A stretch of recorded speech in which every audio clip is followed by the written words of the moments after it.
and welcome. My name is Lisa Witt, and I'm going to be teaching you about how to have proper posture at the piano.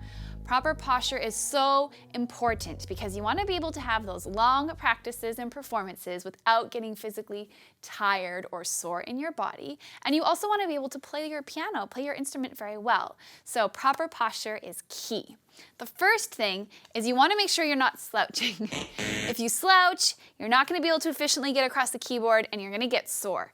So you want to sit nice and tall with a nice straight back. You want your feet on the floor. So if you're short and your legs don't reach the floor, you can put a book down there or a little stool, but you really want to make sure your feet are on the floor. The next thing to look at is that your knees are just slightly underneath the front of your piano. So usually this is going to mean that you're properly spaced. And then you want to make sure that your arms have a bit of an angle to them. You don't want straight arms when you're playing. That's no good. And you don't want to be so close that you're all scrunched up like this.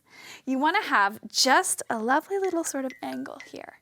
And that will enable you to play comfortably. And it will enable you to play from the bottom of your keyboard all the way to the top without having to scoot around on the bench. Now, if you're really getting into a piece of music, you might find that you lean into your piano a little bit.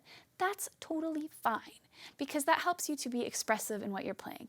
But as a general rule, the posture that you want to focus on, straight back, no slouching, nice little bend in the arm, knees just below the lip of the piano, and feet on the floor.